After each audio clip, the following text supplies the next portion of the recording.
नमस्कार, स्वागत है आप सभी का कंपटीशन एकेडमी के डिजिटल एप्लीकेशन प्लेटफॉर्म पर। मैं हूं श्रेय पांडे, रायपुर ब्रांच से। और हाल ही में मैं आपका लेकर आ रहा हूं एमसीक्यूज की सीरीज, वो भी कंप्यूटर की। तो आज मैं आपके लिए लेकर आया हूं इस एमसीक्यू की सीरीज में कंप्यूटर के प्रोग्रामिंग लैंग्वेज से संबंधित जो भी प्रश्न आए हुए हैं विगत वर्षों में, उन प्रश्नों के साथ कुछ नए प्रश्न मैं साथ में लेकर आया हूं आपके लिए। और जो भी चीज हम अपनी यहाँ पर जो चर्चा करेंगे, ये आपके आने वाला एग्जामिनेशन जो छात्रावास अधीक्षक है उसके लिए बहुत महत्वपूर्ण होने वाला है। साथ ही व्यापम का कोई भी एग्जामिनेशन क्यों ना हो, उसमें ये जो प्रश्न है जो हम आज चर्चा करने वाले हैं वो आपके लिए बहुत ही कारगर साबित होंगे। ठीक है, मेरी जो क्लासेस है वो आपको हॉस्टल वार्डन की अभी जो क्लास है वो आपको ऑनलाइन मिल जाएगी। अभी वो ऑफर में आपको मिल जाएगी हमारे डिजिटल एप्लीकेशन प्लेटफॉर्म पर, जिसके प्राइस 3,000 रुपीज़ थी। अभी वो 499 में एक पिज़्ज़ा के दाम पर आपको मिल जाएगा जी। आप चाहें तो ये परचेस कर सकते हैं। हमारा मोबाइल एप्लीकेशन जो है वो आपको गूगल प्ले स्टोर पर मिल जाएगा, वहाँ पर आप जाएं।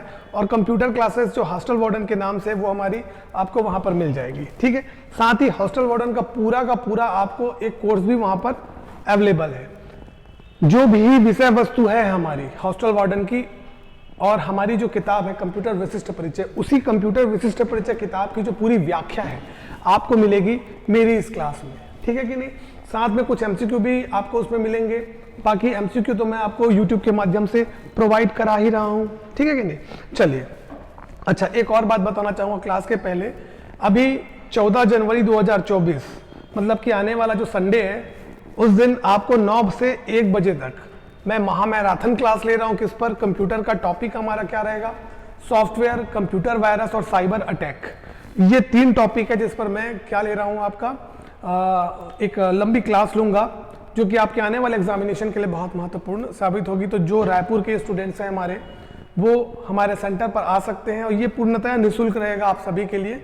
आप आए, बैठे और अच्छे से पढ़ाई करें। हर संडे में आपके लिए लेकर आऊंगा। ठीक है, चलिए चर्चा करते हैं, हम क्लास को आगे बढ़ाते हैं अपनी। पहला क्वेश्चन लेते हैं प्रोग्रामिंग लैंग्वेज का। हमारा पहला क्वेश्चन है, सबसे पहला, असेंबली लैंग्वेज और हाई लेवल लैंग्वेज प्रोग्रामों को मशीन लैंग्वेज के में बदलने के लिए निम्न में से किस सॉफ्टवेयर का प्रयोग किया जाता है? ठीक है, ये हमारा प्रश्न है। तो जैसे ही प्रश्न आया, प्रश्न में हमें क्या क्या चीजें देखने को मिली। सबसे पहला देखने को मिला यहाँ पर असेंबली लैंग्वेज, दूसरा देखने को मिला हाई लेवल लैंग्वेज और तीसरा देखने को मिला मशीन लैंग्वेज। तो ध्यान देंगे, कंप्यूटर कौन से लैंग्वेज को समझ पाता है? तो कंप्यूटर समझ पाता है मशीन लैंग्वेज को, जिसे हम कहते हैं बाइनरी लैंग्वेज, जो कि 0 और 1 के फॉर्म में होती है। वहीं पर बात करते हैं हाई लेवल लैंग्वेज। तो हाई लेवल लैंग्वेज आज के वो लैंग्वेज जैसे सी, C++, जावा, ये सभी हाई लेवल लैंग्वेज में आते हैं, जिसमें हम क्या करते हैं? प्रोग्रामिंग करते हैं। हम प्रोग्राम क्यों करते हैं? प्रोग्रामिंग क्यों करते हैं? तो प्रोग्रामिंग हम करते हैं सॉफ्टवेयर बनाने के लिए। सॉफ्टवेयर बनाने के लिए, और सॉफ्टवेयर हम क्यों बनाते हैं? सॉफ्टवेयर हम इसलिए बनाते हैं ताकि हम कंप्यूटर, जो कि एक हार्डवेयर है, एक डब्बा है, खुद अपने से काम नहीं कर सकता, उससे कार्य करवाने के लिए, स्पेसिफिक टास्क को परफॉर्म कराने के लिए हम सॉफ्टवेयर का डिजाइन करते हैं। तो डिजाइन में हम कौन सा लैंग्वेज में करते हैं? हम करते हैं हाई लेवल लैंग्वेज में। पर कंप्यूटर हाई लेवल लैंग्वेज समझ नहीं पाता, उसे मशीन लेवल लैंग्वेज में कार्य करना पड़ता है। वो 0 और 1 के लैंग्वेज में काम करता है, तो उसे हाई लेवल लैंग्वेज को मशीन लेवल लैंग्वेज में बदलने की हमें आवश्यकता पड़ जाती है। तो प्रश्न ये है कि असेंबली लैंग्वेज और हाई लेवल लैंग्वेज प्रोग्राम को मशीन लैंग्वेज में बदलने के लिए निम्न में से किस सॉफ्टवेयर का उपयोग किया जाता है? ऑप्शन है utility software, operating system, package और लैंग्वेज प्रोसेसर। तो यहां पर हमारा उत्तर होगा क्या? हमें लैंग्वेज क्षमा चाहूंगा, लैंग्वेज प्रोसेसर सॉफ्टवेयर का क्या करना है? प्रयोग करना है। अब बात करते हैं लैंग्वेज प्रोसेसर सॉफ्टवेयर पे। ठीक है, तो लैंग्वेज प्रोसेसर सॉफ्टवेयर 3 प्रकार के हैं। सबसे पहला है हमारा क्या? कंपाइलर, दूसरा है इंटरप्रेटर और तीसरा है असेंबलर। ठीक है, तो इनमें से जो असेंबलर है, ये असेंबलर क्या करता है? असेंबली लैंग्वेज को मशीन लेवल लैंग्वेज में कन्वर्ट करता है। अब ये असेंबली लैंग्वेज क्या होती है? तो ये सेकेंड जनरेशन का हमारा लैंग्वेज है। कौन से जनरेशन का? सेकेंड जनरेशन में असेंबली लैंग्वेज हमारे सामने आया। ये असेंबली लैंग्वेज निमोनिक्स कोड का प्रयोग करता है। जो बातें बता रहा हूं पेपर की दृष्टि से महत्वपूर्ण होंगी जी, याद रखिएगा। असेंबली लैंग्वेज निमोनिक्स कोड का प्रयोग करता है। असेंबली लैंग्वेज जो है वो क्यों लाया गया? देखिए, पहले 0 और 1 के फॉर्म में बाइनरी भाषा में कोडिंग की जाती थी। तो 0 1 0 1 0 1 करके आप कोडिंग करोगे तो कितना लंबा कोड करोगे? कोड इतना लंबा कोड हो जाएगा कि याद रखना बड़ा मुश्किल हो जाएगा। तो उस प्रॉब्लम को दूर करने के लिए असेंबली लैंग्वेज लॉन्च किया गया और असेंबली लैंग्वेज को फिर मशीन लेवल लैंग्वेज में बदलने के लिए एक सॉफ्टवेयर डिजाइन किया गया जिसका नाम था असेंबलर, तो वो भी एक लैंग्वेज ट्रांसलेटर था। फिर बात आती है कंपाइलर की और इंटरप्रेटर की। कंपाइलर और इंटरप्रेटर ये दोनों भी लैंग्वेज ट्रांसलेटर सॉफ्टवेयर है जो कि हाई लेवल लैंग्वेज को लो लेवल लैंग्वेज में, मशीन लेवल लैंग्वेज में कन्वर्ट करते हैं। इन दोनों में डिफरेंस ये है, कंपाइलर जो रहता है वो पूरे प्रोग्राम को एक साथ ट्रांसलेट कर देता है और ट्रांसलेट करने के बाद क्या करता है, वो रन नहीं करता है, प्रोग्राम का एक ऑब्जेक्ट कोड बना के छोड़ देता है। और वहीं पर इंटरप्रेटर जो रहता है वो पूरे प्रोग्राम को एक बार में एग्जीक्यूट नहीं करता, वो लाइन बाय लाइन एक एक करके एग्जीक्यूट करता है और लास्ट में प्रोग्राम को रन भी कर देता है। ठीक है, तो ये हमको ध्यान रखना है। तो ये हमारे 3 लैंग्वेज क्या हो गए, ट्रांसलेटर हो गए, कंपाइलर, इंटरप्रेटर और असेंबलर। असेंबलर असेंबली लैंग्वेज को मशीन लैंग्वेज में बदलता है, इंटरप्रेटर और कंपाइलर हाई लेवल लैंग्वेज को मशीन लेवल लैंग्वेज में बदलते हैं। ठीक है, इतना आप ध्यान में रखिएगा। चलिए आगे बढ़ते हैं। निम्नलिखित में से कौन से कंप्यूटर लैंग्वेज की एक मानक श्रेणी नहीं है? High level language, middle level language, low level language, assembly language. तो याद रखिएगा, सामान्य तौर पर मिडिल लेवल लैंग्वेज जो है वो एक मानक श्रेणी नहीं है। हाई लेवल लैंग्वेज जो है आज का लैंग्वेज जो आज के इंग्लिश भाषा से मिलता जुलता रहता है, जिसे हमें हमारे द्वारा, ह्यूमन के द्वारा समझ पाना बड़ा आसान होता है, ह्यूमन रीडेबल होता है, ह्यूमन अंडरस्टैंडेबल होता है। तो ठीक है, ये जो हमारा कहलाता है हाई लेवल लैंग्वेज। जैसे कि हाई लेवल लैंग्वेज का उदाहरण आएगा C++, जावा, PHP, पाइथन। ठीक है, ये जो सारे और भी बहुत सारे language, VB.NET, ASP.NET, JSP, CSS, ये बहुत सारे लैंग्वेजेस है। तो ये सब हमारे क्या है, हाई लेवल लैंग्वेज में। फिर वहीं पर लो लेवल लैंग्वेज में कौन सा लैंग्वेज आता है? सिर्फ एक लैंग्वेज, जिसे हम क्या कहते हैं, बाइनरी भाषा। क्या कहा जाता है? बाइनरी भाषा, बाइनरी लैंग्वेज, सिर्फ एक लैंग्वेज आता है हमारा। ठीक है, और असेंबली लैंग्वेज में तो इसमें आता है आपका रिस्क, सिस्क। ठीक है, रिस्क है, सिस्क है। ठीक है, तो ये जो है याद रखिएगा, कभी पेपर में पूछेगा, उदाहरण आपसे पूछ देगा या ऑप्शन में दे देगा कि इनमें से कौन सा हाई लेवल लैंग्वेज है, इनमें से कौन सा क्या कहते हैं अपना असेंबली लैंग्वेज है। तो आप ये ध्यान आप रखिएगा कि कौन कौन से लैंग्वेज। ठीक है, चलिए आगे बढ़ते हैं अगले प्रश्न की तरफ। खालिस्तान भाषा को समझने के लिए एक कंप्यूटर को अनुवादक की आवश्यकता नहीं होती। जब भी प्रश्न आता है तो नहीं को ऐसे पहले गोला कर लेना चाहिए ताकि आप गलत ना करें। ठीक है, किसे अनुवादक की आवश्यकता नहीं है? उच्च स्तरीय भाषा को, चौथी पीढ़ी की भाषा को, मशीन भाषा को, असेंबली भाषा को। भाई हाई लेवल लैंग्वेज को तो कंप्यूटर समझ नहीं पाता तो अनुवादक की आवश्यकता पड़ेगी। चौथी पीढ़ी की भाषा जो है वो भी हमारी हाई लेवल लैंग्वेज है और असेंबली भाषा को भी अनुवादक की आवश्यकता पड़ेगी। तो उत्तर क्या हो जाएगा यहाँ पर? मशीन भाषा 0 और 1 की भाषा को अनुवादक की आवश्यकता नहीं पड़ेगी। अगले प्रश्न की तरफ आगे बढ़ते हैं। एक ही समय में किसी संपूर्ण प्रोग्राम को मशीन भाषा में बदल देने वाले कंप्यूटर प्रोग्राम को कहा जाता है? Interpreter, CPU, compiler, simulator. ठीक है, तो क्या बोल रहा है? एक ही समय में किसी संपूर्ण प्रोग्राम को मशीन भाषा में बदल देने वाला। अभी थोड़ी देर पहले हमने चर्चा किया, चलिए आगे इस पर और चर्चा करते हैं। ठीक है, यहां पर हमारा उत्तर क्या होने वाला है? तो सबसे पहले बात करते हैं कि अभी स्क्रीन पर आपको यहां पर लिखा हुआ एक कोड दिखाई दे रहा है। ठीक है, यहां पर has include studio.h int main ऐसे करके लिखा हुआ है। ये जो कोड है हमारा C भाषा का कोड है। ठीक है, जब भी हम प्रोग्राम बनाते हैं, हाई लेवल लैंग्वेज का प्रयोग करते हैं, तो प्रोग्राम बनाने के लिए हमें कोडिंग करनी पड़ती है। तो कोडिंग से बने कोड को हम लोग कौन सा कोड कहते हैं? इसे हम कहते हैं सोर्स कोड। क्या कहते हैं जी? Source code. तो ये जो कोड लिखा हुआ है ये क्या कहलाता है? Source code. यही सोर्स कोड क्या होता है? कंपाइल होता है। क्या होता है? कंपाइल होता है या इंटरप्रेट होता है। तो कंपाइल होने का क्या मतलब होता है? ये जो लैंग्वेज है हाई लेवल लैंग्वेज है, इसे कंप्यूटर डायरेक्ट नहीं समझ सकता।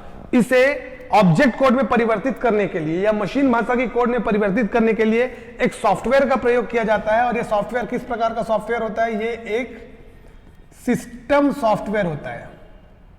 System software. ठीक है, सॉफ्टवेयर 3 प्रकार के होते हैं, 2 प्रकार के होते हैं। System software, application software. और सिस्टम सॉफ्टवेयर का ही पार्ट होता है आपका यूटिलिटी सॉफ्टवेयर और आपका ये लैंग्वेज प्रोसेसर सॉफ्टवेयर, तो ये एक सिस्टम सॉफ्टवेयर है। ये क्या काम करता है, इस सोर्स कोड को जो हाई लेवल लैंग्वेज में लिखा हुआ है उसे कन्वर्ट करता है मशीन भाषा के कोड में, और मशीन भाषा में बने कोड को कहते हैं क्या, ऑब्जेक्ट कोड। ऑब्जेक्ट कोड कहते हैं, ठीक है, याद रखना, लिखे कोड सोर्स कोड, बदला हुआ कोड ऑब्जेक्ट कोड, इसे एग्जीक्यूटेबल कोड भी कहते हैं। क्या कहते हैं, एग्जीक्यूटेबल, एग्जीक्यूटेबल कोड भी कहा जाता है, ठीक है। अब देखिए, तो ये हो गया कन्वर्ट। तो कंपाइलर क्या काम करता है, पूरे होल प्रोग्राम को एक बार में कन्वर्ट कर देता है और कन्वर्ट करके ऑब्जेक्ट कोड में बदल के छोड़ देता है। ये रन नहीं करता है, ठीक है। आपको रन करने के लिए इसकी exe फाइल पर डबल क्लिक करना पड़ेगा, फिर ये रन हो जाएगा। जैसे कि आपने कोई सॉफ्टवेयर अपने कंप्यूटर में इंस्टॉल किया, आपका ये आपको सिस्टम इंस्टॉल करने के बाद आइकन दिख रहा है। इंस्टॉल करने के बाद जैसे ही आप डबल क्लिक करेंगे, इसे डबल क्लिक करते ही तुरंत कंपाइलर उसे कंपाइल करेगा और ऑब्जेक्ट कोड में बदल के इसकी एक exe फाइल बना के छोड़ देगा, ठीक है। बन गई एक फाइल हमारी। अब जितने बार हम इसे डबल क्लिक करके ओपन करेंगे तो ये बार बार कंपाइल नहीं करेगा, सिर्फ एक बार बना के छोड़ दिया है, बस वो बन गया है। तो याद रखना, कंपाइलर जो रहता है किसी भी सिस्टम में आए प्रोग्राम को एक बार ही कंपाइल करेगा, बार बार कंपाइल नहीं करेगा। अब बात करते हैं इंटरप्रेटर की। इंटरप्रेटर क्या करता है, प्रोग्राम को लाइन बाय लाइन एग्जीक्यूट करता है, ठीक है। लाइन बाय लाइन एग्जीक्यूट करता है। मान लेते हैं हमारे तीसरे लाइन में कोई एरर है, हमने ये सेमीकोलन का निशान नहीं लगाया है, तो जैसे ही इंटरप्रेटर एग्जीक्यूट करते करते लाइन नंबर 4 में आएगा और सेमीकोलन नहीं लगाया तो तुरंत बाहर हो जाएगा, एग्जिट हो जाएगा और बोलेगा कि आपके लाइन नंबर 4 में गलती है। तो आप क्या करोगे, उसे सुधारोगे। सुधारने के बाद तो फिर इंटरप्रेटर आगे बढ़ेगा, फिर पता चला कि हमारे 7 नंबर की लाइन में फिर गलती आ गई, तो वो फिर एग्जीक्यूट हो जाएगा, एग्जिट हो जाएगा और बोलेगा कि आपकी 7th लाइन में गलती है। आप उसे फिर सुधारोगे और सुधारने के बाद फिर आप पूरा प्रोग्राम एंड तक पहुंचेगा, आपका एग्जीक्यूशन, आपका प्रोग्राम रन हो जाएगा। ये काम होता है इंटरप्रेटर का। तो बताइए अच्छा कौन सा हुआ, कंपाइलर अच्छा हुआ कि इंटरप्रेटर अच्छा हुआ? तो ध्यान रखेंगे, त्रुटि सुधार के मामले में, अगर एरर करेक्शन के मामले में कहेंगे तो इंटरप्रेटर इज द बेस्ट, वो बेस्ट होगा। पर वहीं पर बात करते हैं कंपाइलेशन, कंपाइलर की बात करें तो जल्दी से जल्दी प्रोग्राम को रन करने, होल प्रोग्राम को एक बार में रन करने की बारी आती है तो सबसे बेस्ट कौन सा हो जाता है, कंपाइलर हो जाता है, ठीक है। तो ये डिफरेंस होता है हमारा कंपाइलर और इंटरप्रेटर का। तो यहां पर जो प्रश्न का हमारा उत्तर क्या होगा, एक ही समय में किसी संपूर्ण प्रोग्राम के मशीन भाषा में बदल देने वाले कंप्यूटर प्रोग्राम को कहा जाता है। तो कंपाइलर ये एक बार में बदलता है और लाइन बाय लाइन एग्जीक्यूट होने वाली जब बात आती है तो समझ जाना किसकी बात होगी जी, वहां पर इंटरप्रेटर की बात होगी, ठीक है। चलिए आगे बढ़ते हैं अगले प्रश्न की तरफ। एक ही समय में, ये वही प्रश्न है, अगला प्रश्न लेते हैं। खालिस्तान एक लैंग्वेज प्रोसेसर है जो हाई लेवल लैंग्वेज में लिखे हुए सोर्स प्रोग्राम को मशीन द्वारा निष्पादित किए जा सकने वाले ऑब्जेक्ट कोड में परिवर्तित करता है, ठीक है। सोर्स कोड को, सोर्स प्रोग्राम को निष्पादित एग्जीक्यूट किए जा सकने वाले ऑब्जेक्ट कोड में परिवर्तित करता है। कौन करता है, अभी हमने देखा कंपाइलर करता है, ठीक है। चलिए किसको करते जी, एक लैंग्वेज प्रोसेसर जो हाई लेवल लैंग्वेज को बोल रहे हैं ना, अगर यहीं पर असेंबली लैंग्वेज लिखा होता तो असेंबलर उत्तर हो जाता, ठीक है। अब इंटरप्रेटर भी तो सेम काम करता है, तो आपने बोलोगे कि आप इंटरप्रेटर उत्तर क्यों नहीं लिए, तो इंटरप्रेटर उत्तर इसलिए नहीं लिया क्योंकि यहां पर स्पष्ट रूप से बोल रहे हैं किए जा सकने वाले ऑब्जेक्ट कोड में परिवर्तित करता है। परिवर्तित करके रन करने की बात नहीं कर रही। अगर रन करने की बात करते, एग्जीक्यूट करने की बात करता, तब मैं ले लेता क्या, इंटरप्रेटर, ठीक है। चलिए अगले प्रश्न की तरफ आगे बढ़ते हैं। हाई लेवल लैंग्वेज में लिखे संपूर्ण सोर्स प्रोग्राम को एक बार में ही इक्विवेलेंट ऑब्जेक्ट कोड में जो मशीन पर एग्जीक्यूशन के लिए तैयार होता है उसमें परिवर्तित करने के लिए लैंग्वेज प्रोसेसर का उपयोग किया जाता है, जो कि कहलाता है। सेम क्वेश्चन है, तो मैं ये क्वेश्चन को इसलिए शामिल किया हूं, मैं आपको बताना चाहता हूं कि एक ही प्रश्न कितने प्रकार से रिपीट होता है आप यहां पर देख सकते हैं, ठीक है। आंसर होगा कंपाइलर। अगले प्रश्न में आगे बढ़ते हैं। निम्नलिखित में से कौन एक कंप्यूटर की भाषा नहीं है, बेसिक, सी, फास्ट, फॉरट्रेन। तो यहां पर हम देख पा रहे हैं कि ये जो फास्ट नाम से जो लिखा हुआ है ये हमारे कंप्यूटर की भाषा नहीं है। यहां पर आपका जो बेसिक है ये एक भाषा है, इसका फुल फॉर्म होता है, लिख लीजिए, beginners all purpose symbolic instruction code. क्या जी, basic beginners all purpose symbolic instruction code. ये प्रारंभिक भाषा है जो कि आप ये कह सकते हैं प्रोग्रामिंग लैंग्वेज को स्टार्ट में सबसे पहले बेसिक भाषा आई थी और ये अन्य भाषाओं के लिए समझ लीजिए कि इसने ये मील का पत्थर साबित हुई थी। इसी के आधार पर बाकी सभी जो भाषाएं हैं उनको डेवलप होती दिखाई देती है। वहीं पर दूसरी भाषा है सी, ये एक हाई लेवल लैंग्वेज है और यहां पर हम देख पा रहे हैं फॉर्ट्रेन, ये एक साइंटिफिक लैंग्वेज है, ठीक है, जिसका फुल फॉर्म होता है फॉर्मूला ट्रांसलेशन। चलिए आगे बढ़ते हैं। निम्नलिखित में से कौन सी वैज्ञानिक भाषा है? Basic, COBOL, pascal, Fortran. अभी मैंने बताया कि फॉर्ट्रेन जो है ये एक कौन सी भाषा है? ये एक वैज्ञानिक भाषा है। फॉर्ट्रेन जो है 1957 में फॉर्ट्रेन जो है वो लॉन्च हुआ था जॉन बेकस के द्वारा। किसके द्वारा? जॉन बेकस के द्वारा ये लॉन्च किया गया था ये भाषा। इसका काम क्या था?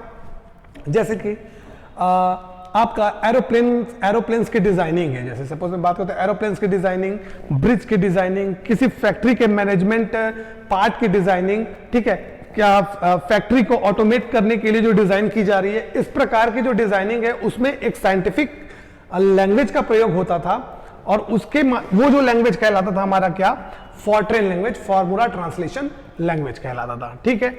ये गणितीय सूत्रों का भी प्रयोग करता था चीजों को एग्जीक्यूट करने के लिए, ठीक है हमारा। फिर बात आती है बेसिक, इसका फुल फॉर्म मैंने आपको बताया था, beginners all purpose symbolic instruction code. COBOL, common business oriented language, ये भी एक हाई लेवल लैंग्वेज है। पहली बार व्यावसायिक तौर पर प्रयोग किए जाने वाला जो लैंग्वेज है वो हमारा कौन सा है? कोबोल लैंग्वेज है। इसको भी नोट करिएगा, ये महत्वपूर्ण हो सकता है आपके लिए। वहीं पर पास्कल की बात करते हैं तो 1970 में निकोलस वीथ, 1970 में निकोलस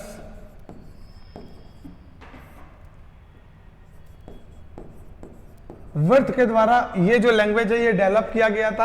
ये लैंग्वेज क्या काम करता था? ये लैंग्वेज जो है आज के जो कोई भी प्रोग्रामिंग लैंग्वेज आपको सीखना है उसको सिस्टमेटिक किस तरीके से आप करेंगे वो आपको पास्कल के माध्यम से जानने की जानकारी आपको मिलती थी पास्कल लैंग्वेज के माध्यम से, ठीक है।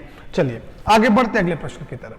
निम्नलिखित में से कौन सी भाषा एंड्रॉइड एप्लीकेशन में आमतौर पर उपयोग होती है? सी, C++, जावा, PHP। तो देखिए आज के समय में सी के जो वर्जन है C#, C++ का भी प्रयोग एंड्रॉइड के एप्लीकेशन में किया जाता है, साथ ही साथ जावा का भी प्रयोग किया जाता है। परंतु जो आमतौर पर कहेंगे कि ना जो प्रयोग किया जाने वाला भाषा है वो हमारा क्या है? प्री प्रोसेसर हाइपर टेक्स्ट, मतलब कि PHP भाषा जो है वो प्रयोग किया जाता है। आज आपको एंड्रॉइड में अगर डिजाइन करना है तो आप कौन कौन से लैंग्वेज का प्रयोग कर सकते हैं? तो याद रखेंगे आप जावा का प्रयोग करते हैं, जावा का प्रयोग कर सकते हैं, ठीक है। और यहां पर लिखा हुआ है सी का आप प्रयोग कर सकते हैं, C++ का। तो आज के समय में ना सी का डायरेक्ट सी का प्रयोग नहीं कर सकते। सी के जो वर्जन्स हैं हमारे, आप सी का उन वर्जन्स का प्रयोग कर सकते हैं एंड्रॉइड एप्लीकेशन डेवलप करने के लिए। सी जो है एक प्रोसीजरल ओरिएंटेड प्रोग्रामिंग लैंग्वेज है, ठीक है। अगर मैं कहता हूं सी को यहां से आप हटा दीजिए, ठीक है, सी का प्रयोग आप नहीं करेंगे किसका? एंड्रॉइड एप्लीकेशन डेवलप करने के लिए। वहीं पर C++ के जो वर्जन्स हैं C# कहते हैं जिसे हम, ठीक है। C# का प्रयोग कर सकते हैं डेवलप करने के लिए। आप पाइथन लैंग्वेज का प्रयोग कर सकते हैं, आप स्विफ्ट लैंग्वेज का प्रयोग कर सकते हैं, आप रिएक्ट का प्रयोग कर सकते हैं, आप कोटलिन, ये कोटलिन को याद रखिएगा, कोटलिन एक बहुत ही अच्छी लैंग्वेज है, ऑब्जेक्ट ओरिएंटेड प्रोग्रामिंग लैंग्वेज, जिसके माध्यम से आप क्या कर सकते हैं? एंड्रॉइड एप्लीकेशन डेवलप कर सकते हैं। ऑब्जेक्ट सी, ठीक है, जैसे कि सी की जगह में आप क्या यूज करेंगे? ऑब्जेक्ट सी, ऑब्जेक्ट ओरिएंटेड सी का प्रयोग करेंगे। और एक लैंग्वेज हो गया एंगुलर। ये सारे लैंग्वेज के नाम आप याद रखिएगा, इनके माध्यम से ये मैंने सेलेक्टिव लैंग्वेज आपको बताए हैं जिसके माध्यम से आप क्या एंड्रॉइड एप्लीकेशन आप डेवलप कर सकते हैं। जब एक बार प्रश्न पूछ सकता है तो दूसरे बार ऑप्शन बदल के भी प्रश्न पूछ सकता है, तो आप यहां पर अपना मजबूत रखें, इन सारे लैंग्वेज को आप ध्यान में रखेंगे। सी को हमारे यहां से हटा देंगे, सी ऑब्जेक्ट सी का आप प्रयोग कर लेंगे एंड्रॉइड एप्लीकेशन डेवलप करने के लिए, ठीक है। चलिए आगे बढ़ते अगले प्रश्न की तरफ। वेब पेज की भाषा होती है अंग्रेजी, पास्कल, HTML, कोई भी भाषा। तो हमारा उत्तर क्या होगा? HTML, hyper text markup language. Web page designing के लिए बेसिक तौर पर जिस लैंग्वेज का प्रयोग किया जाता है वो है हमारा क्या, HTML, जो कि टैग्स का प्रयोग करता है। ठीक है, चलिए आगे बढ़ते हैं अगले प्रश्न की तरफ। वेब एप्लीकेशन को कनेक्ट करने के लिए HTTP सबसे लोकप्रिय प्रोटोकॉल HTTP का पूर्ण रूप क्या है? तो इसका पूर्ण रूप है HTTP का हाइपर टेक्स्ट ट्रांसफर प्रोटोकॉल।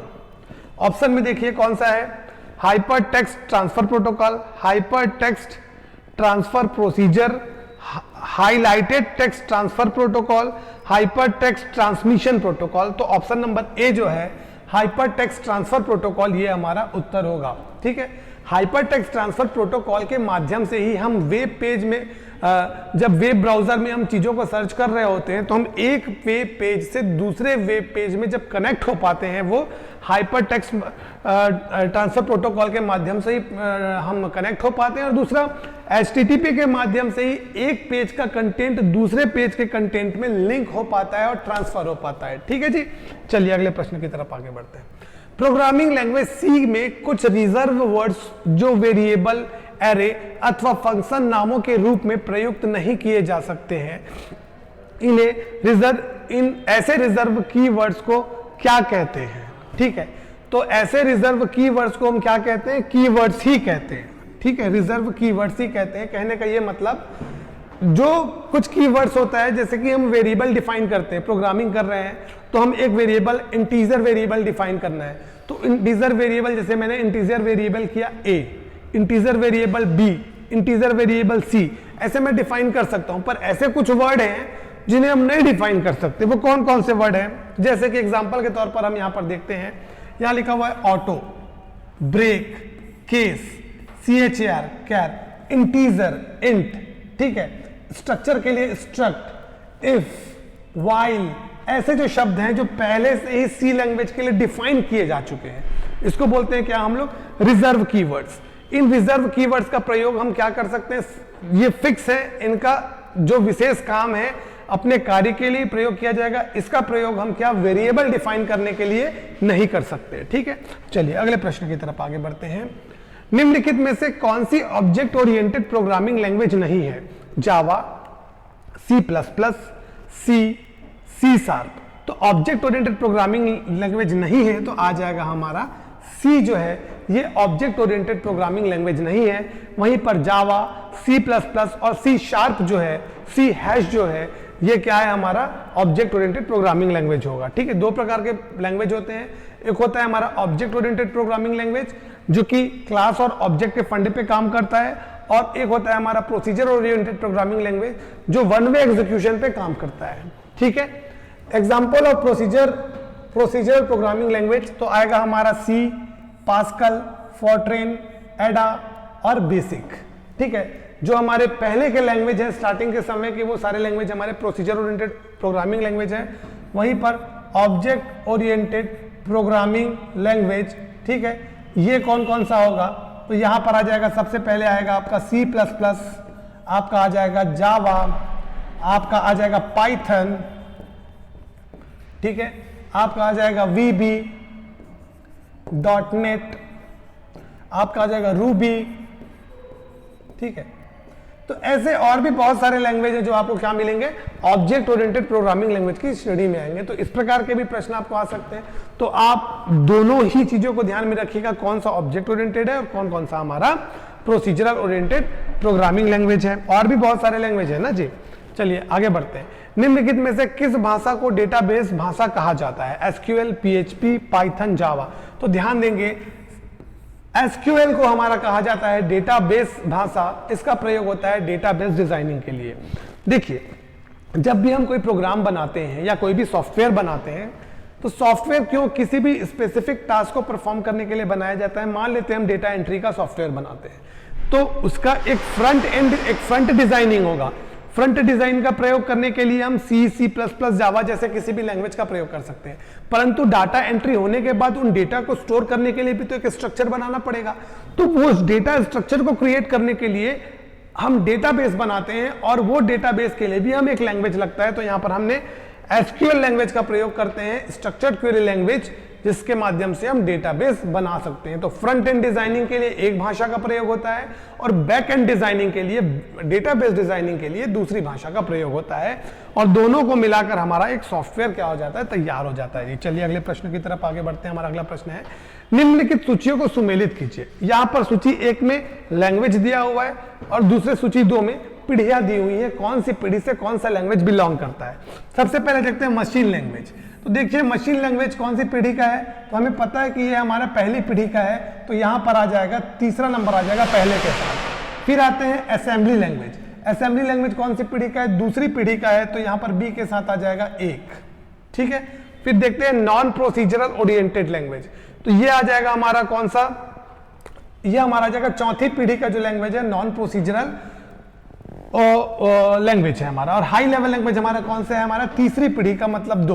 तो 3 1 4 2 किसमें, देखिए ऑप्शन नंबर 3 1 4 2 बी, यही हमारा उत्तर होगा, ठीक है। पहले हमने चर्चा कर लिया ना कि कौन कौन सा लैंग्वेज कौन कौन सी पीढ़ी का है। अगले प्रश्न की तरफ आगे बढ़ते हैं। जावा बाइट कोड फाइल का फाइल एक्सटेंशन क्या होता है, .java, .class, .gav, .byte code. देखिए सबसे पहले बात करते हैं कि बाइट कोड क्या होता है। जब भी हम कोई प्रोग्राम लिख रहे हैं तो प्रोग्राम, लिखे हुए प्रोग्राम के कोड को मैंने क्या बताया, क्या कहते हैं, सोर्स कोड कहते हैं। तो जब ये सोर्स कोड जावा में लिखा जाता है तो इसका एक्सटेंशन होता है .java। सोर्स कोड का एक्सटेंशन होता है .java, ठीक है। कोई भी प्रोग्राम लिखा मैंने, प्रोग्राम का नाम है मान लेते हैं ABC, तो abc.java नाम से आप इसे सेव करेंगे। जब आप इसे रन करेंगे तो रन करने के बाद ये एक ऑब्जेक्ट कोड में बदलेगा, और ऑब्जेक्ट कोड में तो यही पूछ रहा है, उसी ऑब्जेक्ट कोड को क्या कहते हैं, बाइट कोड कहा जाता है, ठीक है। तो जावा का बाइट कोड का फाइल एक्सटेंशन क्या होगा, ठीक है। तो जावा जो रहेगा वो कंपाइल होने के बाद जो बाइट कोड जो बनेगा वो होगा हमारा .class, ये हमारा उत्तर होगा, ठीक है।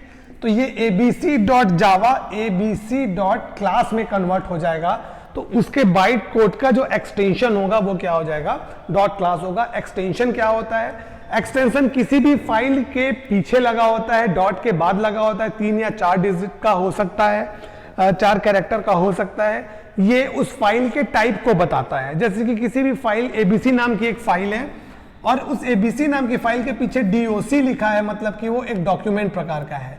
ABC के पीछे में अगर .txt लिखा है तो इसका मतलब वो टेक्स्ट प्रकार का है। abc.java लिखा हुआ है, इसका मतलब कि वो जावा के प्रोग्राम का फाइल है। तो जो फाइल एक्सटेंशन है वो फाइल के टाइप को डिफाइन करता है जी। चलिए अगले प्रश्न की तरफ आगे बढ़ते हैं। ASP.NET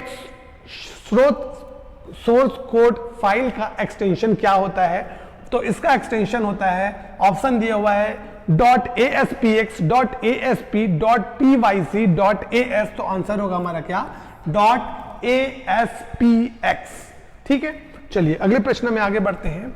निम्नलिखित में से कौन सी भाषा इंटरप्रिटेशन आधारित नहीं है, कौन सी भाषा है जो इंटरप्रिटेशन पर आधारित नहीं है, वो कंपाइलर पर आधारित है, ठीक है। तो जो भी देखिए, जो भी हम प्रोग्राम बनाते हैं या तो वो कंपाइलर के माध्यम से कन्वर्ट होगा या तो इंटरप्रेटर के माध्यम से कन्वर्ट होगा। तो ध्यान देंगे, यहां पर प्रश्न पूछा कि कौन सी भाषा इंटरप्रिटेशन पर आधारित नहीं है, इंटरप्रेटर पर आधारित नहीं है, तो उत्तर होगा यहां पर हमारा C++ जो है, ये इंटरप्रेटर पर आधारित नहीं, ये कंपाइलर पर आधारित भाषा है। बाकी आपका जावा, जावास्क्रिप्ट और VB स्क्रिप्ट्स हैं, ये हमारी इंटरप्रेटर पर आधारित भाषा है। सामान्य तौर पर जो ऑनलाइन हमारे जितने भी प्रोग्रामिंग लैंग्वेज होते हैं वो लगभग वो सारे के सारे हमारे इंटरप्रिटेशन पर आधारित, इंटरप्रेटर आधारित प्रोग्रामिंग लैंग्वेज होते हैं। और वहीं पर जो ऑफलाइन मोड में जो प्रोग्राम्स हमारे कंप्यूटर में यूज किए, जैसे C लैंग्वेज का है, C++ से बना हुआ प्रोग्राम है, ठीक है, ये सब हमारा किस में आ जाता है, हमारा कंपाइलर बेस्ड प्रोग्राम आ जाता है, ठीक है। चलिए अगले प्रश्न की तरफ आगे बढ़ते हैं। एक प्रोग्रामिंग लैंग्वेज जो एग्जीक्यूशन में धीमा है, एक प्रोग्रामिंग लैंग्वेज जो एग्जीक्यूशन में धीमा है, इंटरप्रेटर, कंपाइलर, असेंबलर, लिंकर। तो यहां पर ना प्रोग्रामिंग लैंग्वेज नहीं होना चाहिए था, यहां पर होना चाहिए था लैंग्वेज प्रोसेसर, जो लैंग्वेज प्रोसेसर जो एग्जीक्यूशन में धीमा है, ठीक है। इसको यहां पर चेंज करेंगे और यहां पर लिखेंगे क्या, लैंग्वेज प्रोसेसर, ठीक है, लैंग्वेज प्रोसेसर है जो एग्जीक्यूशन में धीमा है, इंटरप्रेटर, कंपाइलर, असेंबलर, लिंकर। तो ध्यान देंगे इंटरप्रेटर जो है वो एग्जीक्यूशन में धीमा है। क्यों धीमा है? वो इसलिए धीमा है, कंपाइलर जो है सारे सोर्स कोड को क्या करता है, एक बार में कन्वर्ट कर देता है किसमें, आपका ऑब्जेक्ट कोड में, ठीक है। और वहीं पर इंटरप्रेटर क्या करता है, लाइन बाय लाइन एग्जीक्यूशन करता है। तो लाइन बाय लाइन एग्जीक्यूशन करने के कारण इसकी गति क्या हो जाती है, धीमी हो जाती है, इसीलिए इंटरप्रेटर क्या हो जाता है, वो हमारा धीमा हो जाता है, ठीक है। ये एग्जीक्यूशन क्यों होता है, प्रोग्राम को किसमें बदलने के लिए, मशीन भाषा में बदलने के लिए, ठीक है। चलिए, कंपाइलर द्वारा खोजी गई गलतियों को क्या कहा जाता है, logical error, internal error, semantic error, syntax error, execution error. Compiler द्वारा खोजी गई गलतियों को क्या कहा जाता है? कंपाइलर क्या करता है, कंपाइलेशन करता है, प्रोग्राम को चेंज करता है, उसको एग्जीक्यूट करता है। तो एग्जीक्यूट करते समय जो प्राप्त एरर रहता है वो हमारा क्या कहलाता है, एग्जीक्यूशन एरर। क्या कहलाता है, एग्जीक्यूशन एरर। अब देखिए, एरर जो होते हैं ना, क्या होता है कि किसी भी प्रोग्राम में आई हुई त्रुटि को हम लोग क्या बोलते हैं, एरर बोलते हैं, उसे बग भी बोलते हैं। क्या है, प्रोग्राम में आई हुई त्रुटि को क्या कहते हैं, बग कहते हैं। और उस बग को ठीक किया जाता है, इस प्रोसेस को क्या हम कहते हैं, डिबग का प्रोसेस या डिबगिंग का प्रोसेस कहते हैं, ठीक है। कंप्यूटर में जो एरर होते हैं वो दो प्रकार के होते हैं। पहला एरर कहलाता है लॉजिकल एरर और दूसरा एरर कहलाता है सिंटैक्स एरर। सिंटैक्स एरर कहने का ये मतलब, जैसे कि मैं एक प्रोग्राम लिख रहा हूं और प्रोग्राम लिखने के बाद INT इंटीजर वेरिएबल डिक्लेयर किया है मैंने A, B, और उसके बाद हमारी नीड है कि एक सेमीकोलन लगाना है और मैं गलती से सेमीकोलन को नहीं लगाता हूं, तो वो किस प्रकार का एरर हो जाएगा, सिंटैक्स एरर। मैंने लिखने में गलती कर दी तो हमारा प्रोग्राम हमें सही उत्तर नहीं देगा, गलत उत्तर देगा। तो ये हो गया एरर। इसे जैसे ही फिर मैं क्या करूंगा, इसे डिबग करूंगा और इसे मैं यहां पर सेमीकोलन लगा दूंगा, हमारा प्रोग्राम सही हो जाएगा और ये रन हो जाएगा। तो सिंटैक्स में आई गलती सिंटैक्स एरर कहलाती है। अब बात करते हैं लॉजिकल एरर की। मैं एक प्रोग्राम बना रहा हूं, क्या करने के लिए, जोड़ने का प्रोग्राम बना रहा हूं, ठीक है। और मैं एक वेरिएबल लिखता हूं A = B-C। मैं प्रोग्राम बना रहा हूं किसका, जोड़ने का, और मैं क्या लगा दे रहा हूं, माइनस का निशान। तो उत्तर क्या आएगा, माइनस में ही तो उत्तर आएगा ना, हमारा उत्तर गलत आएगा ना। पर क्या मैंने कुछ गलत लिखा, क्या मैंने गलत नहीं लिखा, मैंने सही लिखा। तो प्रोग्राम क्या करेगा, जो हमारा कंपाइलर क्या रहेगा या इंटरप्रेटर क्या रहेगा, उसे रन कर देगा, क्योंकि हमने तो कुछ गलत लिखा ही नहीं है, पर लॉजिकली हमने मिस्टेक कर दिया वहां पर। तो इस प्रकार का जो एरर रहता है वो क्या कहलाता है, लॉजिकल एरर कहलाता है। तो दो प्रकार के एरर होते हैं, हमारा सिंटैक्स एरर और लॉजिकल एरर। अब बोलोगे कि यहाँ पर एग्जीक्यूशन एरर, ये क्या होता है सर, ये तो अलग हो गया।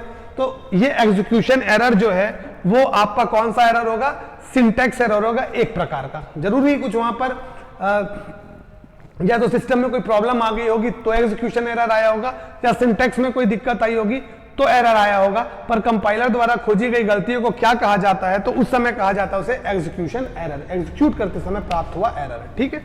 चलिए, कंप्यूटर में हार्डवेयर को संचालित करने के लिए मुख्य रूप से आवश्यक होते हैं इंस्ट्रक्शन, इंस्ट्रक्शन सेट, सॉफ्टवेयर, उपरोक्त सभी।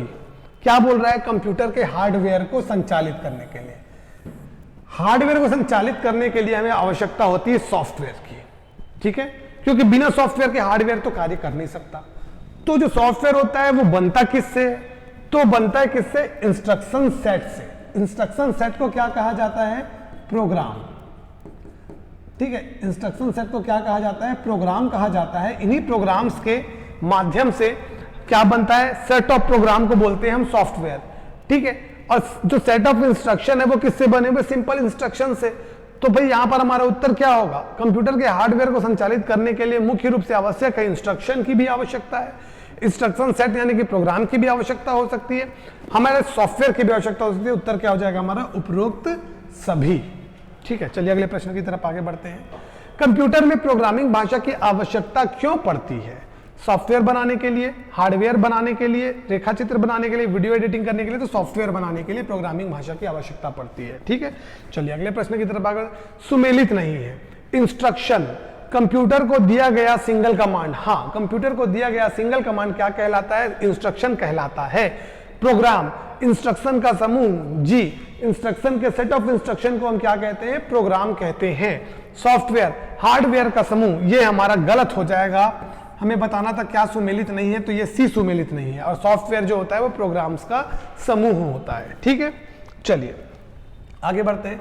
कौन सा कथन असत्य है हमें बताना है। असत्य है, जैसे ही यहां पर आ गया कि असत्य है, तो कोई एक कथन है जो असत्य है, बाकी सब है हमारे सत्य है। तो चलो हम लोग सबसे पहले असत्य खोजने लगते हैं।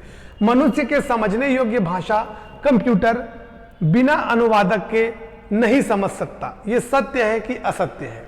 मनुष्य के समझने योग्य भाषा कंप्यूटर बिना अनुवादक के नहीं समझ सकता, यह सत्य है। उसे अनुवादक की आवश्यकता होगी, तभी वो मनुष्य के समझने योग्य भाषा मतलब कि हाई लेवल लैंग्वेज को समझ पाएगा, अगर उसके पास ट्रांसलेटर, कंपाइलर और इंटरप्रेटर होगा तो ये सत्य है। कंप्यूटर की मशीन भाषा को अनुवादक की आवश्यकता नहीं होती, यह भी सत्य है। कंप्यूटर की मशीन भाषा मतलब कि बाइनरी भाषा को किसी भी प्रकार के ट्रांसलेटर की आवश्यकता नहीं है, वो 0-1 की भाषा है, कंप्यूटर अपने आप समझता है। कंप्यूटर की मशीन भाषा को अनुवादक की आवश्यकता होती है, ये हमारा असत्य है, क्योंकि कंप्यूटर की मशीन भाषा को अनुवादक की आवश्यकता नहीं होती, तो हमारा उत्तर होगा यही। आखिरी ऑप्शन पढ़ते हैं। उच्च स्तरीय भाषाओं का प्रयोग सॉफ्टवेयर की कोडिंग हेतु होता है, तो ये भी सत्य है हमारा। तो ये आंसर नंबर सी जो है हमारा वही असत्य होगा। अगले प्रश्न की तरफ आगे बढ़ते हैं। कंप्यूटर में प्रोग्रामिंग भाषा की आवश्यकता क्यों पड़ती है? सॉफ्टवेयर बनाने हेतु, ये तो हो चुका है, ठीक है, ये हमारा उत्तर होगा, सॉफ्टवेयर बनाने हेतु। अगला प्रश्न देखते हैं। किसी भी सॉफ्टवेयर के निर्माण के पूर्व चरणों में शामिल नहीं है एल्गोरिदम का निर्माण, फ्लो चार्ट का निर्माण, स्यूडो कोड का निर्माण, ऑब्जेक्ट कोड का निर्माण। तो उत्तर हो जाएगा यहां पर डी, ऑब्जेक्ट कोड का निर्माण शामिल नहीं है सॉफ्टवेयर के निर्माण के पूर्व।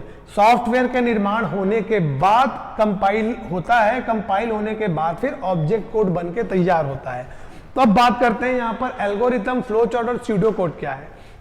किसी भी प्रोग्राम को बनाने के पहले या किसी भी सॉफ्टवेयर को डिजाइन करने के पहले, उसकी कोडिंग को करने के पहले, उसके कोडिंग के लिए एक लॉजिक डेवलप करना पड़ता है। जिस प्रकार की आपको अगर चाय बनाना है, तो चाय बनाने के लिए आपको गैस की आवश्यकता होगी, गंजी की आवश्यकता होगी, पानी की आवश्यकता होगी, दूध की आवश्यकता होगी, शक्कर की आवश्यकता होगी, चाय पत्ती की आवश्यकता होगी, अदरक की आवश्यकता होगी, जलाने की आवश्यकता होगी, फिर बनाने की आवश्यकता होगी। ठीक है कि नहीं?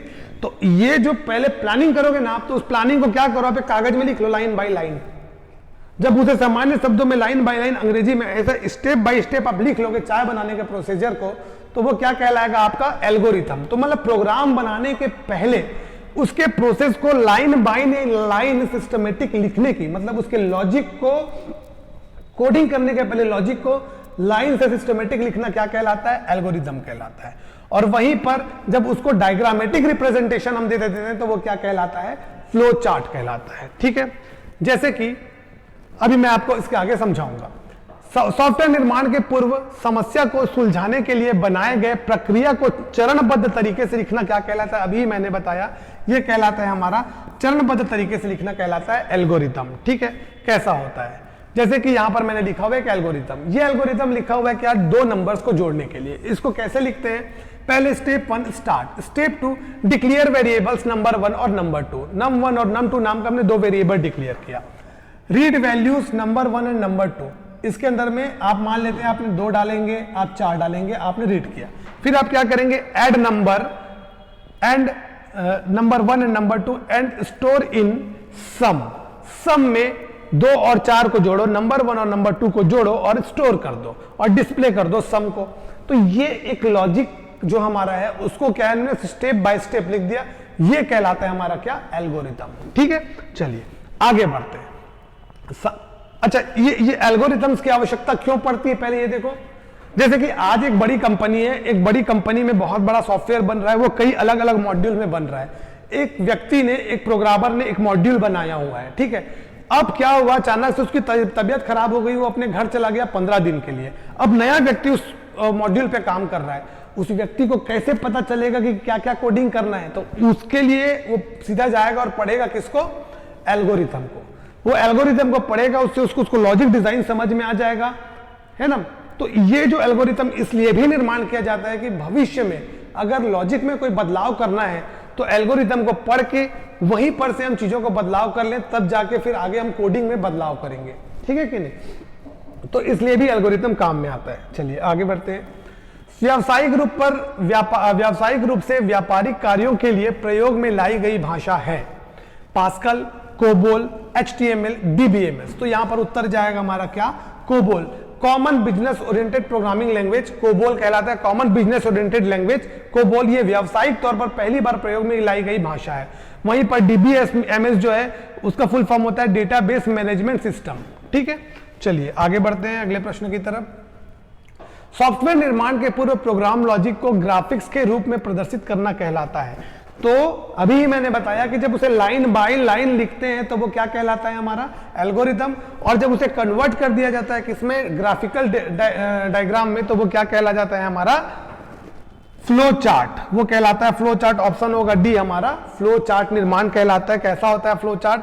तो जैसे कि दो नंबर को जोड़ने के लिए मैंने एल्गोरिथम लिखा था, अब यहां पर मैंने दो नंबर को जोड़ने के लिए एक फ्लो चार्ट बना रहा हूं। इसमें लिख रहा हूं पहले मैंने स्टार्ट इनपुट ए और बी, सम में ए और बी को क्या करके स्टोर कर दो और डिस्प्ले कर दो सम को। जो पहले वहां पर लाइन में लिखा था उसको मैंने डायग्राम से लिख दिया। तो ये एक लॉजिक डिजाइन हो गई किसकी? एल्गोरिथम को कन्वर्ट कर दिया हमने फ्लो चार्ट के रूप में। ये क्यों जरूरी होता है? क्योंकि ये बताता है कि हमारे डेटा का फ्लो किस तरफ जा रहा है, किस वेरिएबल की तरफ जा रहा है, ठीक है? तो ये भविष्य के लिए भी काम में आता है। किसी भी सॉफ्टवेयर को आप डिजाइन कर रहे हैं उसके पहले उसका एल्गोरिथम और फ्लो चार्ट बना हुआ है, तो भविष्य में कोई नया बंदा आके उसको देखता है तो उसके एल्गोरिथम और फ्लो चार्ट के माध्यम से वो समझ जाएगा कि डेटा को किस तरीके से डिजाइन किया गया है, ठीक है? चलिए अगले प्रश्न की तरफ आगे बढ़ते हैं। विश्व की पहली प्रोग्रामर का श्रेय जाता है ब्लेज पास्कल को, चार्ल्स बेबेज को, हरमन होलेरिथ को, लेडी एडा ऑगस्टा को। तो उत्तर होगा क्या हमारा? लेडी एडा ऑगस्टीन। इन्होंने सबसे पहली बार हमारा एनालिटिकल इंजन में पहली बार इन्होंने एक कोडिंग की थी, इसलिए इन्हें क्या कहा जाता है? Mother of programming language, lady एडा ऑगस्टीन, याद रखिएगा। चलिए अगले प्रश्न की तरफ आगे बढ़ते हैं। लैंग्वेज प्रोसेसर किस प्रकार के सॉफ्टवेयर की श्रेणी में आता है? Application software, system software, utility software, firmware. ये आता है हमारा सिस्टम सॉफ्टवेयर की श्रेणी में आता है, ठीक है? एप्लीकेशन सॉफ्टवेयर क्या होता है? एप्लीकेशन सॉफ्टवेयर वो सॉफ्टवेयर होता है जो कि किसी भी कंप्यूटर के द्वारा किसी भी स्पेसिफिक टास्क को परफॉर्म करने के लिए बनाया जाता है। फर्मवेयर क्या होता है? फर्मवेयर होता है किसी भी हार्डवेयर को इंस्ट्रक्ट करने के लिए लिखा गया कोड, वो क्या कहलाता है? हमारा फर्मवेयर। जैसे कि कंप्यूटर है, तो कंप्यूटर को बेसिकली इंस्ट्रक्ट करने के लिए एक कोडिंग लिखी होती है किसमें? हमारी रैम में, रोम में, रीड ओनली मेमोरी में कंप्यूटर को प्रारंभ करने के सारे निर्देश इसके अंदर में लिखे होते हैं। तो ये जो रोम है वो कंप्यूटर के संदर्भ में क्या कहलाता है? फर्मवेयर कहलाता है, ठीक है? चलिए याद रखिएगा। तो फर्मवेयर क्या हुआ? किसी भी हार्डवेयर को बेसिक तौर पर इंस्ट्रक्ट करने के लिए, उसे बेसिकली चलाने के लिए जो भी इंस्ट्रक्शन लिखे जाते हैं वो फर्मवेयर कहलाते हैं, ठीक है? चलिए आगे बढ़ते हैं अगले प्रश्न की तरफ। उच्च स्तरीय भाषा में लिखे हुए कोड को कहा जाता है? Source code, object code, grey code, system code. मैं बता चुका हूं कहा जाता है क्या? Source code. High level language में लिखे कोड सोर्स कोड, और उसे मशीन भाषा में बदला हुआ कोड ऑब्जेक्ट कोड, ठीक है? चलिए अगले प्रश्न की तरफ आगे बढ़ते हैं। वह कौन सा सॉफ्टवेयर है जो प्रोग्राम के सोर्स कोड को ऑब्जेक्ट कोड में परिवर्तित करता है परंतु निष्पादित नहीं करता? ठीक है, वो चेंज तो करेगा पर एग्जीक्यूट नहीं करेगा। तो मैं क्या बताया हूं? कंपाइलर। कंपाइलर जो है वो क्या काम करता है? पूरे सोर्स कोड को एक बार में कन्वर्ट करके ऑब्जेक्ट कोड में बदल के छोड़ देता है, उसे रन करने का काम नहीं करता। वहीं पर अगर रन करने वाली बात आ जाएगी तो उत्तर क्या हो जाता है वहां पर? इंटरप्रेटर। निष्पादित कर देता है, अगर यहां पर कर देता ऐसा होता तो उत्तर क्या हो जाता है? इंटरप्रेटर। पर निष्पादित नहीं किया, बना के छोड़ दिया ऑब्जेक्ट कोड में, तो उत्तर क्या हो जाएगा? कंपाइलर, ठीक है? चलिए अगले प्रश्न की तरफ आगे बढ़ते हैं।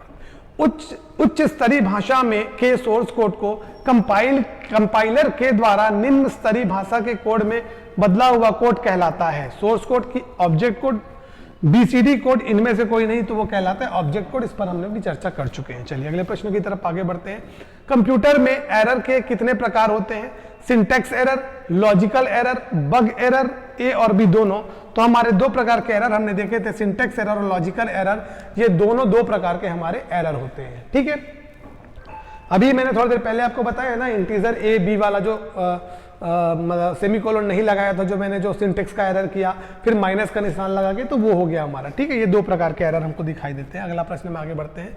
कंपाइलर के विषय में क्या सत्य नहीं है? ठीक है, एक चीज है जो सत्य नहीं है, उसको हमको पकड़ना है। मतलब कि तीन चीजें सत्य होंगी और एक चीज सत्य नहीं होगा। तो पहले देखते हैं सत्य है कि नहीं।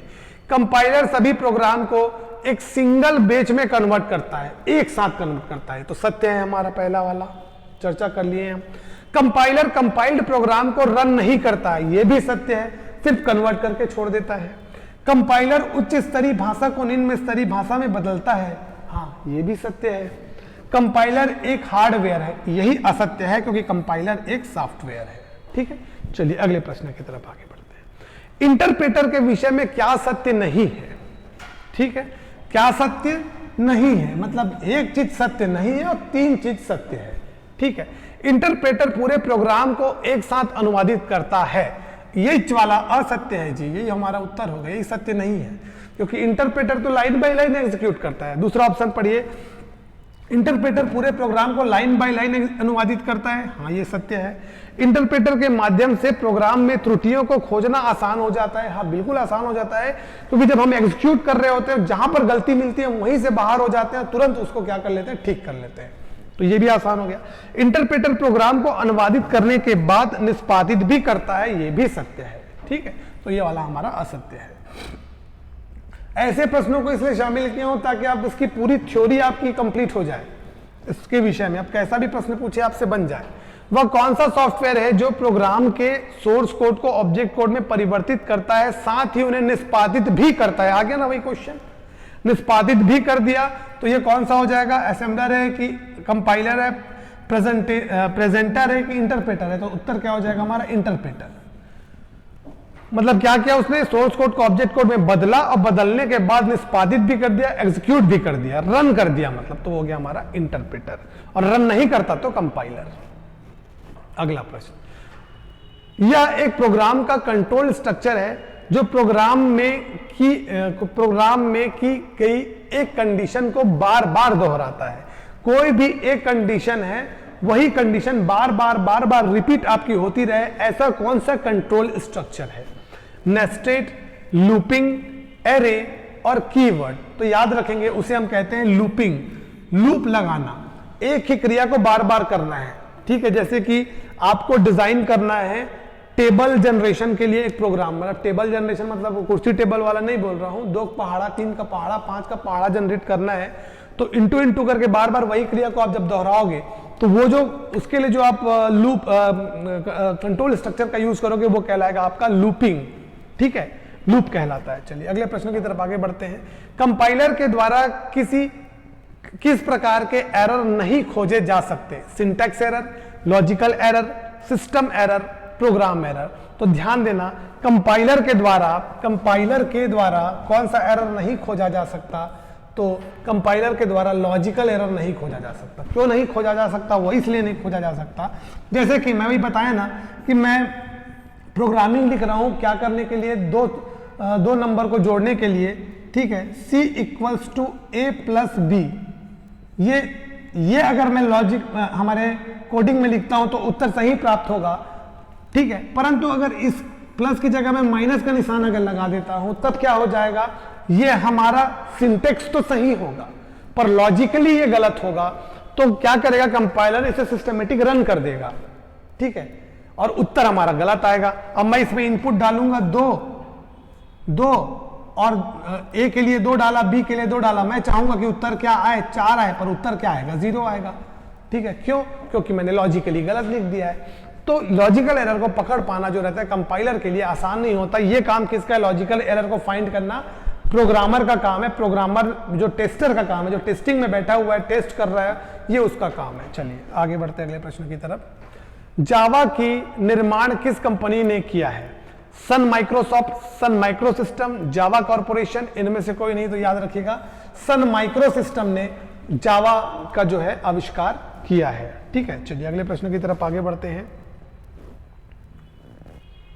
अगला प्रश्न है, यह एक डेटा स्ट्रक्चर है जो एक ही प्रकार के एक से अधिक डेटा को अपने वेरिएबल में स्टोर करके रखता है। यह एक डेटा स्ट्रक्चर है जो एक ही प्रकार के एक से अधिक डेटा को अपने वेरिएबल में स्टोर करके रखता है। जब हम प्रोग्रामिंग कर रहे होते हैं तो प्रोग्रामिंग करते समय हमें वेरिएबल चाहिए होता है डेटा को स्टोर करने के लिए। जैसे मैं इंटीजर मतलब कि नंबर प्रकार का डेटा लेता हूं, इंटीजर ए लिखता हूं, तो इंटीजर ए लिखता हूं तो इसका यह मतलब है कि मैं इस एक इंटीजर ए के अंदर में कोई वैल्यू को डिफाइन कर पाऊंगा प्रोग्रामिंग करते समय। ठीक है, अब ये क्या बोल रहा है कि एक ही प्रकार के एक से अधिक डेटा को अपने वेरिएबल में स्टोर करके रख सके।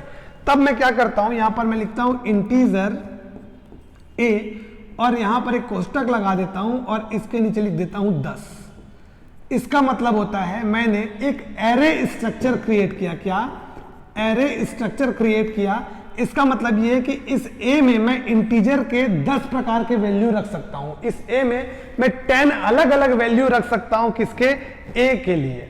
ठीक है, तो इसको क्या कहते हैं हम लोग? इसको हम लोग कहते हैं एरे, और एरे को इस तरीके से सी लैंग्वेज में इस तरीके से डिफाइन किया जाता है एरे को। ठीक है, तो ये याद रखना है आपको कि एक ही वेरिएबल में एक ही प्रकार के डेटा को एक से अधिक डेटा स्टोर करना है तो उसके लिए आप एरे का प्रयोग करेंगे। ठीक है, देखिए एक छोटी सी जगह में मैं अभी छोटी सी बात में एक छोटे से समय में इसको नहीं समझा पाऊंगा, इसके लिए आपको मुझे पूरी प्रोग्रामिंग समझानी पड़ेगी। ठीक है, तो इसे ऐसे ही याद कर लीजिएगा कि एक से अधिक डेटा एक ही वेरिएबल में स्टोर करना है अलग अलग प्रकार के, ठीक है, एक ही प्रकार के, तो हमको किसका यूज करेंगे? एरे स्ट्रक्चर का प्रयोग करेंगे। अगले प्रश्न में आगे बढ़ते हैं। इनमें से कौन सी भाषा चौथी पीढ़ी की है? एसक्यूएल, सी प्लस प्लस, लोगो। तो याद रखेंगे ये जो एसक्यूएल है, जो डेटाबेस हमारी भाषा है, ये हमारी कौन सी है? 4th जनरेशन की भाषा है। अगले प्रश्न की तरफ आगे बढ़ते हैं। फॉक्सप्रो किस प्रकार की भाषा है? उच्च स्तरीय भाषा, डेटाबेस भाषा, ए और बी दोनों, मध्य स्तरीय भाषा। तो याद रखना फॉक्सप्रो का प्रयोग किया जाता है डेटाबेस निर्माण करने के लिए, और ये एक उच्च स्तरीय भाषा है। तो इसका मतलब ये हुआ, ये इसका उत्तर होगा सी, ए और बी दोनों। फॉक्सप्रो एक उच्च स्तरीय भाषा है जिसका प्रयोग हम डेटाबेस निर्माण के लिए करते हैं। एसक्यूएल का भी प्रयोग किया जाता है। ठीक है, चलिए अगले प्रश्न की तरफ आगे बढ़ते हैं।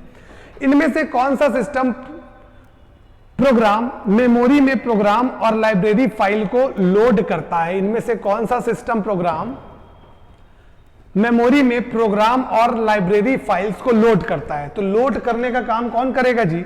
Linker, loader, compiler, interpreter. तो कौन करेगा? सीधी सी बात है, कंपाइलर का काम तो हमें पता है, इंटरप्रेटर का भी काम हमें पता है, लिंकर का काम लिंक करना है, और लोडर का काम क्या होगा जी? लोड करना होगा। ये लोडर क्या होगा? तो लोडर एक सिस्टम सॉफ्टवेयर है। ठीक है, जो क्या काम करता है? प्रश्न में ही लिखा हुआ है, यह सिस्टम या एक सिस्टम प्रोग्राम है जो उनकी मेमोरी में प्रोग्राम और लाइब्रेरी फाइल्स को लोड करता है। जब भी कोई प्रोग्राम हम रन करते हैं तो उससे संबंधित जो भी फाइल रहती है उसको क्या करता है? कंप्यूटर की मेमोरी में लोड करने का काम कौन करता है? लोडर करता है। अगर वो हमारे रैम में लोड नहीं होगा तो वो प्रोग्राम चलेगा कैसे? तो लोडर का काम होता है लोड करना। ठीक है, चलिए आगे बढ़ते हैं। इनमें से कौन सी भाषा प्लेटफॉर्म इंडिपेंडेंट है? COBOL, Fortran, C plus plus, Java. इसका उत्तर होगा जावा। देखिए जावा एक प्लेटफॉर्म इंडिपेंडेंट भाषा है।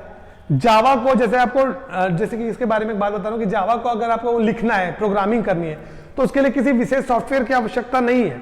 आप अपने नोटपैड में प्रोग्राम लिख लीजिए, उसको डॉट जावा से आप सेव कर दीजिए, आपका प्रोग्राम क्या हो जाएगा? सेव हो जाएगा। ठीक है, तो ये जो है एक बहुत ही अच्छा लैंग्वेज है हमारा, और ये प्लेटफॉर्म इंडिपेंडेंट लैंग्वेज है, ये आप याद रखिएगा। इसके लिए किसी विशेष प्लेटफॉर्म की आवश्यकता नहीं है। चलिए आगे बढ़ते हैं।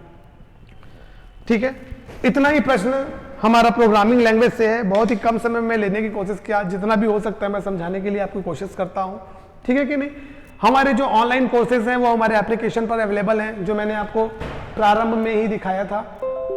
ठीक है, ये सारे जो कोर्स हैं आपको ऑनलाइन मिल जाएंगे। ये इसमें छात्रावास अधीक्षक को ये पूरा कवर करेगा आपका। ठीक है कि नहीं? साथ ही साथ छात्रावास अधीक्षक का जो पर्सनल कोर्स है ऑल सब्जेक्ट का, वो भी हमारे एप्लीकेशन में आपको मिल जाएगा। तो बहुत ही कम दाम पे है जी। एक पिज्जा का प्राइस है, आप एक पिज्जा पे ज्यादा खर्च कर देते हो खाने के लिए, है ना, उससे भी कम प्राइस में आपको पूरा एक सब्जेक्ट अच्छे से समझाया गया है। हमारी किताब है जो कंप्यूटर विशिष्ट परिचय, उसको अच्छे से पूरा उसमें व्याख्या के साथ समझाया गया है। ठीक है, तो ये अगर आप परचेस करना चाहें तो हमारे ऑनलाइन एप्लीकेशन से आप परचेस कर सकते हैं। ठीक है, आपसे हमारी फिर से मुलाकात होगी हमारे अगली वीडियो में। तब तक बने रहिए हमारे साथ हमारे यूट्यूब चैनल पर। और आपको वीडियो अच्छी लगती है तो कमेंट करिए, शेयर करिए अपने मित्रों के साथ। ठीक है कि नहीं? चलिए आपसे फिर से मुलाकात होगी। नमस्कार, धन्यवाद।